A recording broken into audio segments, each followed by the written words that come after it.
My name's Mishkin Fitzgerald, and I play and sing in a orchestral punk rock band called Bird Eats Baby, which is quite a weird band, but very fun. We've done a lot of touring. We've toured mostly in Europe, a lot in the UK, but also America and Mexico. I've been doing that for about 7 years now. We're sort of still in the indie scene, but doing all right. We've got 2 records out, and then the last one that's just recently out, we funded on Kickstarter. We did a campaign that raised £11,000 to fund that for the band, and that's kind of where we are right now. Great, okay.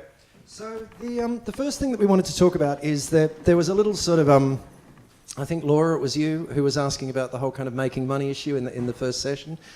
Unfortunately, the first thing we're going to talk about is how do you actually make a living as a musician? In terms of digital tools, what's helpful? Mishkin, do you want to start? Ooh, okay, how do you make money as a musician? Don't be a musician. Okay, so I think really the main thing that I wanted to mention was Kickstarter, just because it's something that's really worked for us. I'm sure everybody knows about Kickstarter. How many people here have actually done a Kickstarter? Cool. And how many people have pledged on a Kickstarter? Cool, okay, brilliant. So I guess I'm not going to go on too much about it, but it is obviously a great tool. I think what's really important that I'm going to talk about now is that it really has to be the right time and the right fan base that you've got before you can actually make money with something like Kickstarter. I think it's really important to know that you've got quite a large fan base and an active fan base. I'm not talking like thousands and thousands of people, but like a core of super fans is really, really good because you can literally rely on them to always pledge for stuff.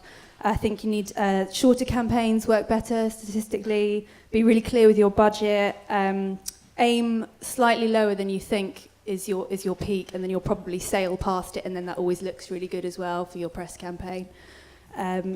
Make small rewards and lots of them, as well as really large tier ones, make them irresistible. Do your homework, look at other Kickstarter projects, rinse your family and friends, obviously, and be really, really personal as much as you can to your fan base. That's what I want to say on Kickstarter right now. Cool, okay, and we're going to have questions at the end, effectively. There's just so much material to get through. What would you like to suggest? I'd have 2 things in my digital toolkit to directly make money off my music, off my recorded music. One is Bandcamp. Anyone who's tried it, which is probably quite a few of you, know that it's very transparent. They're not taking too big a cut. It's basically a really nice independent standalone alternative to things like iTunes or Amazon downloads. And obviously it's open to all of us to put our music up there. It's very efficient. I love that they do things like that you can sell high quality as well as just MP3s, so that you can sell to people who are a bit more sonically minded. I also love that you can include stuff like artwork bundles, and I love that they aren't controlling your pricing as much as, or well, hardly at all, but as much as horrible bastards like Amazon do. But I'd also say, as part of the digital toolkit for selling, it's really good if you're not signed and you're distributing your own music, to find a digital aggregator that you can really trust, that you can use to get onto places like iTunes, Spotify, Amazon, and all those places.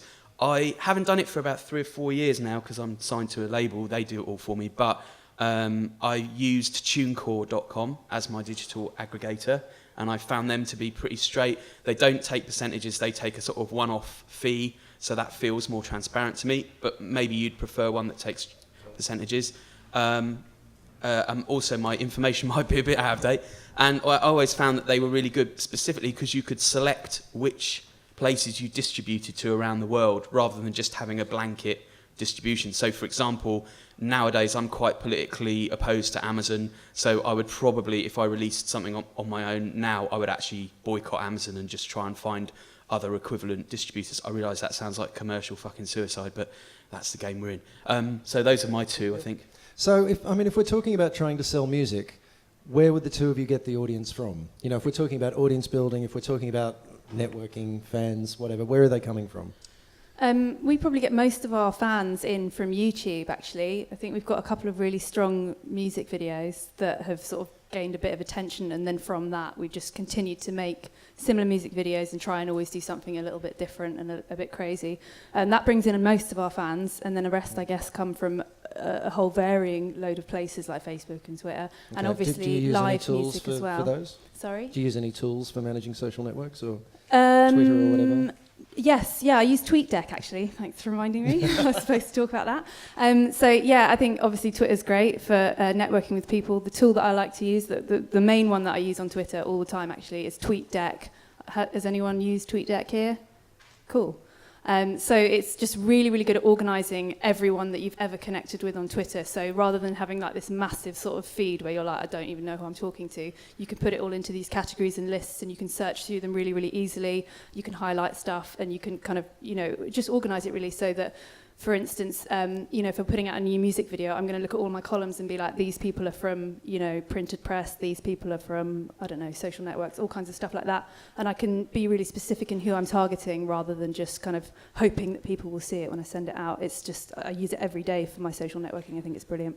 Great. So, Chris, can you talk a bit about YouTube? Because I know Can I quickly add about YouTube that you should definitely run your own channel, because just putting videos up without doing that is a waste of time. But more importantly, YouTube's now by far the place that most people consume their music around the world. It is hugely listened to, and also there are really complicated issues if someone else puts up your tune first, but even if they haven't got the rights to it, before you have, especially if you're not signed and protected by sort of big publishing companies or record labels who are doing the searching for you. So I would recommend that every time you make a new piece of music that's coming out, for example, if you've got a new EP coming out, put every single track on YouTube as an individual track with, even if you're just doing a basic lyric video, or even if you're not doing a video at all, just having the sleeve art on the visuals. Because once you've put the track up and you've got it attributed to you, that is a really powerful first level of protection against other people putting that track up later on. The other thing about YouTube, I guess, is... No, I can't remember. No, can't remember. So in the Nicholas Lavelle session that was on before The Curve, which was really great for everyone who was at it, he talked a lot about email as being the kind of main marketing channel to use, because you own it. Twitter doesn't own it, Facebook doesn't own it. We talked a little bit about how you keep track of email lists. What sort of tools do you use? Chris, do you want to start, or do you? I use MailChimp for my email list. They're really good at giving you feedback about the data, so you can unlock a lot of detail about who is bothering to check the emails you send them. They're really good at keeping your data clean. They spot stuff where people aren't really people. You have to be a bit careful about importing data lists to MailChimp, but make sure they're clean first, because cleansing data is really, really important, because it's useful for you, because if you've got dead emails, you don't want them, but it's useful for them as well. So they will force you to clean your data. And also, if you're taking email addresses just handwritten on a thing at a gig, which is a great thing to do, by the way, a lot of the tech conversation leaves behind the email conversation, but if you're getting people at a gig to sign a list and then you're communicating with them straight away, that's a really great, powerful initial piece of contact that is kind of more long-term reliable than many of the social media things. If you do that and you get their names on the gig and then you put it all into MailChimp, they will make the people go through a double sign-up process. But in a way, that's a good thing, because we want authentic, real people who actually want to be on our mailing list. It's not really about the numbers. Yeah. I love the email list. I think it's a higher proportion of people who find out about gigs from my mailing stuff will actually buy tickets and come to gigs than who are being shouted at through my social media. How many people here actually have a mailing list? Sorry, actually, a question earlier. How many people here are artists? Sorry, I should have asked that one at the beginning. Right, how many people have a mailing list? Pretty much exactly all the same people, yeah. Okay, how many people are selling merchandise? Is there any tool that you two would recommend for that? Before we talk about the tool for merchandise, I just want to say that one of the things that we've done as a band is create really, really unusual merchandise, and that really sells quite well. We actually have like hot pants and other stuff that's just a bit weird. But yeah, just really, and loads of little bits that you can make quite cheaply and take to shows, and they always sell really well if you've got something really exclusive, especially something that the band have created. Like we make a lot of artwork and sell that as well. But as far as selling it online, we use a distributor or kind of shop interface called Greed Bag, which is a London-based company that I was introduced to about a year ago, and we've just started selling with them. And I think it's really, really good for us. There's Music Glue as well, which I think Grant might speak a little bit about. But Greedbag is really good because it enables you to build quite a complex shop front. So you know, it's not just like the tools you get online where you can only just have the picture be as big as you want it to. You can create all kinds of stuff to make it look how your band website looks as well. It's a really good thing. They also promote your merchandise from there, to their clients, and they promote your stuff on iTunes as well. So they're really pushing the sales as well as you doing it. So it's not just suddenly all down to you to make all those sales. You've got a company behind you doing that, and they do that free of cost. Obviously, they take a cut, but I think it's a 10% cut, which is pretty standard. They also, if you really want to, you can basically hand your entire merchandise operation over to them, which we recently did. So we shipped all our T-shirts and CDs up to them, and they just ship it out for us now, because I don't really have the time anymore to package, CDs and T-shirts. So it's taken over everything. So it's really good to have a company that I know and trust. So I can't recommend them enough. That's Greedbag. Music Glue is a very similar service run by different people. Lovely guys, very nicely set up. They also they're very similar. They're just both worth having a look at. But in terms of the band, is that, when you were doing merch, when you were doing mailing lists and all that kind of thing, does one person handle it? Do you spread it across the band? Everyone have different roles? We've actually got a merchandise lady. Oh. So she comes with us. Yeah, it's just basically a crazy friend of mine who just decided that she really wanted to sell our stuff. So she's kind of in charge of that whole thing, and she just goes around like the show, just wearing all of our merchandise and talking to the fans. But it's really good to have someone do that for us. That's only been a recent thing for maybe like the last year and a half. Before that, we would just sort of awkwardly stand by the merch stand and be like, "Oh, please buy my stuff." But having someone that represents you doing that is like amazing. We've sold so much more merchandise. If you can get a mate to do it, or even get a fan to do it and then give them a free thing at the end of the show, they'll happily sell stuff, and it looks really good because you can come off stage, you can pack up your stuff, and you don't have to kind of like hang around the merch desk and really awkwardly take money off your fans, because that always, I feel, it feels a bit weird. Chris, how do you, you'd said something earlier about having different digital roles within the band. How do you sort of break the work down? I think the obvious thing to do in terms of band members is play to each person's personal strength.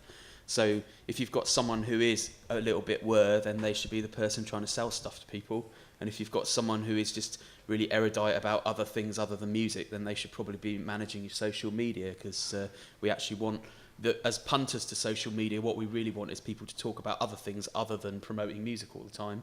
So that would be maybe, just finding different roles in a band is a really good way of partly just more efficiently doing what you have to do. And one of the problems with bands, I guess, is that one or two people often end up doing all the work because they feel like they're the ones that get it done. And then you also have that internal dynamic where the people who aren't doing the work start feeling a bit resentful that they're sort of left out in some way. Whereas if everyone's got a role, it empowers everybody in their own area of responsibility. I was going to say about selling merch, it's really interesting because you guys have a really sort of striking show. And in a way, and I'm not saying you're aloof from the crowd, but in a way, you want to be, you're putting on a thing, and in a way, you want to then go and quietly recover from that and let someone else deal with that's really admirable. I come from slightly the other way, almost the folk tradition that would come out of this building, which is I've used lots of merchandise people in the past, and I've ended up going full circle, and I now try and make a point of selling my own merch. Like the folk bands tend to, because I guess it suits my personality and the way I work, that I want to go and get a little bit of direct interaction with the crowd afterwards. Basically, I'm obviously an ego slave to being told how great I am. But also I find that for me, my show is less of a show. It's more just me being a dick on stage. So then if people come and say hello afterwards, it's probably easier. So there are different ways of doing it, I guess, okay. And some bands suit traipsing out afterwards and hanging out with people, and other bands suit being a bit cooler. Okay, so we're going cool. Great, cool. Thank you. We're going to open up to questions quite soon. Are there other tools that like, if each of you were going to recommend one more tool for the digital artist, what would it be? I don't know if I've got anything left. It's a bit of an obvious one, but I guess I use Facebook a lot. I know everyone uses Facebook and that it's all going to die and everything, yeah. But actually there are a few little things you can do with Facebook to use it. One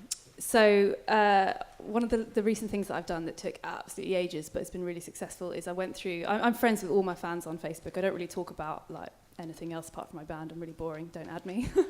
But I interact with all my fans on Facebook, and I just use my profile page as basically another channel to share stuff about my band. I don't really see the point of Facebook, otherwise I'm not really interested in the other stuff about Facebook. I'm kind of friends with them, and I'm engaging with them as well. I've got, I don't know, over 1,000 friends, I suppose, and I've been through all of their profiles. That sounds really stalkerish. But I've had a look, I've clicked on each one, and then I've thought, I've looked at where they're from, and then I've put that data into an Excel sheet.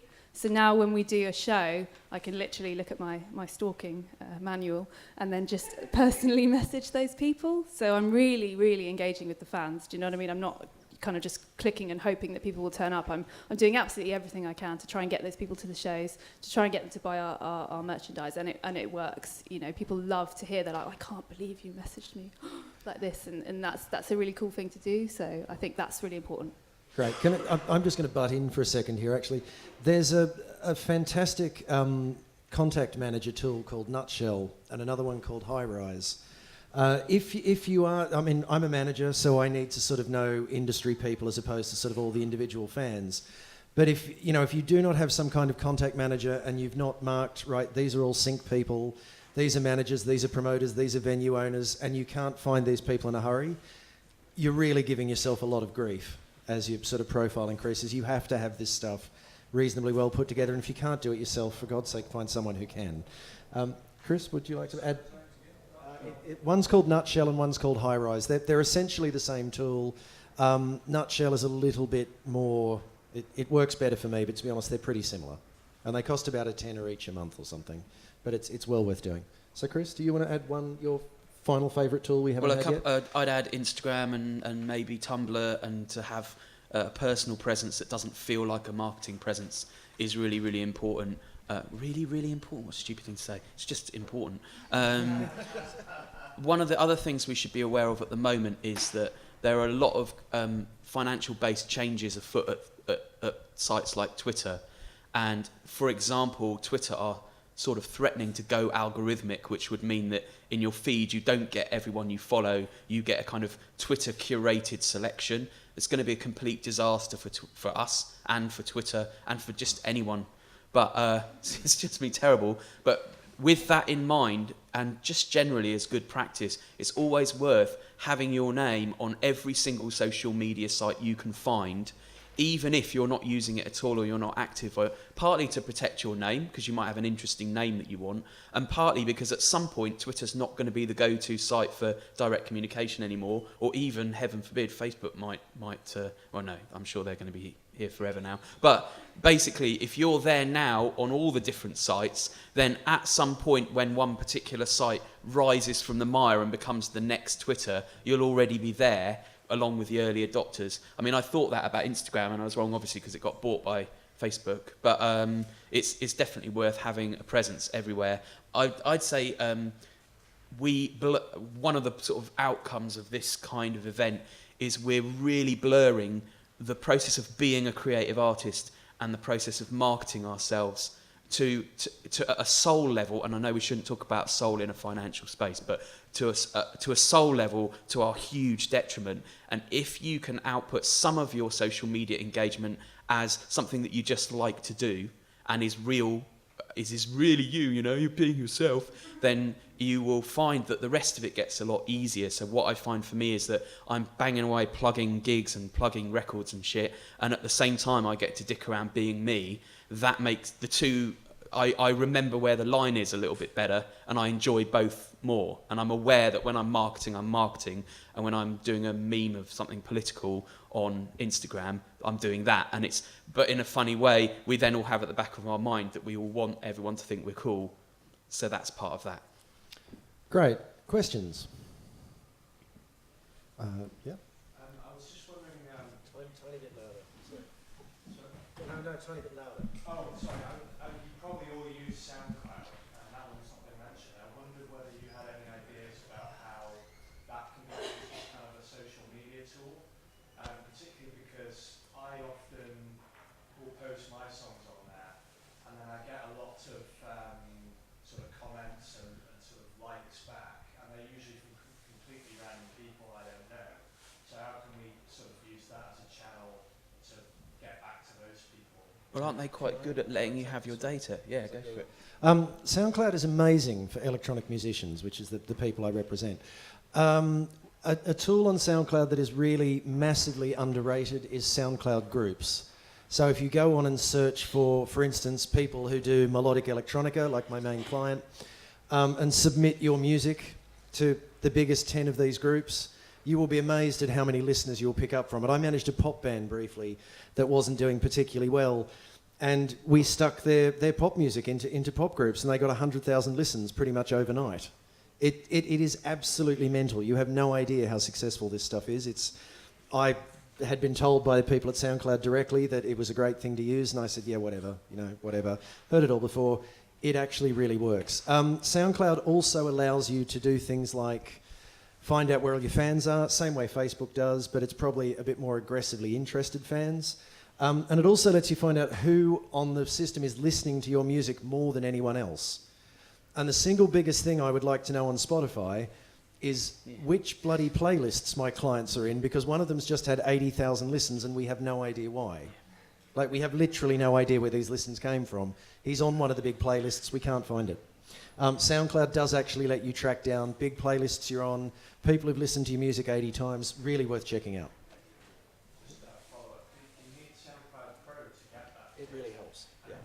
Yeah, and it's not that expensive, it's like 30 No, quid. yeah, it's quite cheap. I haven't got it.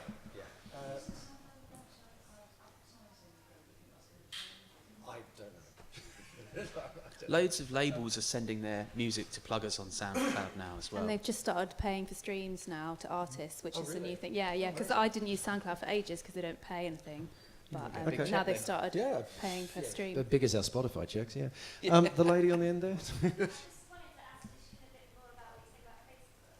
Mhm. You have to get the data of where people are from so that you can tell directly about particular gigs. You have to be friends with them. Yeah. I mean, it depends if people's profiles are public, but I don't think I'd contact someone on Facebook if I wasn't Facebook friends with them. So, yeah. And you can't even, if they like your page. No, that's a different thing, yeah. I guess you can click on people's profiles if they like your page, but you can't... No. Okay. The lady with the hat. Within Twitter, you said there was some specific thing, tweets. Tweet deck. Yeah. And Nutshell and iRide, what are they attached to? They're contact managers. So they're not for managing social networks, they're for managing, I just met someone from Label X and I want to remember their email because a year from now I'm going to need it. So, Yep. are they a bit like Mailchimp? No, it stores a lot more information about each person. So it's like it's what's called a CRM tool. What does that stand for? Can anyone remember? Thank you. Yes, it's a customer relationship management system. So I use it to keep track of all the sync artists that I deal with, for instance. Sorry, all the sync organisations I deal with, all the labels I deal with, all the promoters I deal with. It's like your black book. Yeah, it's a Rolodex. Do you have to pay for it? Yes. How much is it? It's $10 a month. It's well worth it. Okay. David, did you have a question? You had your hand up before. Thank you. Chris, you were speaking about YouTube just now, about the uploading to YouTube and the channel. I didn't quite understand what you meant. Are you uploading to a channel anyway? No, you're uploading your videos to YouTube, but if you have an official page, isn't it called a YouTube channel? It is, Yeah, so it's just your page, but it's like got your little header on it, like a profile page, and then you upload the videos under that name, and then you're also able to sort of order how they appear and have subheadings of different ones. So you can have, these are all my live clips, these are all my official videos, and then also you can put into that videos other people have uploaded, filed where you want them. So you could have audience clips or fan lyric videos or whatever, like in different sections. Great. We've probably got time for 2 more questions. Do we have the lady at the back? Yep. Have you found that download cards are very effective? Like download cards. Yeah, we do bring them to our gigs. I think Yeah, they can be very effective. Usually when we give them away for free is good, because then someone can come online and they have to give you their email address to get the download, and that works really well at getting new people on your mailing list. How about for Facebook? I mean, if you want to get more friends on Facebook, just so Things like fan gates and that kind of thing on Facebook, where you've got to like the page to get a download, do definitely work, and they're not super hard to set up, but they're not the be-all and end-all of that kind of thing. If you've got interesting content, you'll actually do quite a lot better on Facebook than doing that. Because you're basically getting them to do something that they wouldn't otherwise do in order for the free download. So you create a little bit of short-term goodwill because they get a free tune, but really they just want to listen to the tune. So that doesn't mean that you've created a lasting relationship. Okay. So, on the left, you had a quick... I was just going to say that my band is printing thousands of cards to the free download, and we haven't really found it helpful at all. No, lots of other things to help us, but that hasn't. And some people have subscribed to get the download and then unsubscribed straight away. That's definitely a problem. Yeah. Okay, yes, you? Question, it might not be just, they might not know the answers to somebody else in the audience might. Yeah, I just started a year ago releasing my first CD, sending it out by post. It's a real hassle, and I'm travelling too much to do it efficiently. I'm trying to find a place where somebody can just order it online once, and it gets sent out, rather than me having to order 50, sending them to CD Baby or something else, where they literally can just do it one at a time. Sort of fulfillment. Don't Amazon do that now? Greedbag does Yeah, that, don't Greedbag will do that for you. Yeah. Yeah. Or Musically, are you saying that you don't want to ship them out yourself? So you want to say, yeah, Greedbag will do that for you. they? Yeah. Beans on Toast has found an innovative solution to this. He's got his mum and dad to do it. So that might be worth trying. That's not actually the first time I've heard that. Okay, I think, do we have time for one more, or are we... One more. Okay, is there one more question? No, that wasn't you putting... Okay, one more question, or are we done? I have a quick question. Yeah. Again, it might be for the room. Obviously, one of the benefits of social is you can stay in touch with people all the time. But I just wondered if people had experimented with having kind of big pushes and then going quiet for a bit, and whether that's a good idea or bad.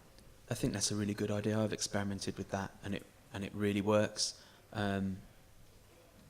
It definitely, if you're quite ubiquitous in any medium, people get very used to you. So in a weird way, going away can often be a really useful tool. If you're the sort of person that tweets every day, and then you've got a major release coming up in 6 months' time, then if you could reduce your tweeting for the sort of 4 months prior and then get into your marketing campaign, you're going to help yourself out. I would say I've had much bigger hits in social media and in sort of visual means than ever of my music. And so what you almost could end up finding is that the medium itself becomes part of your process.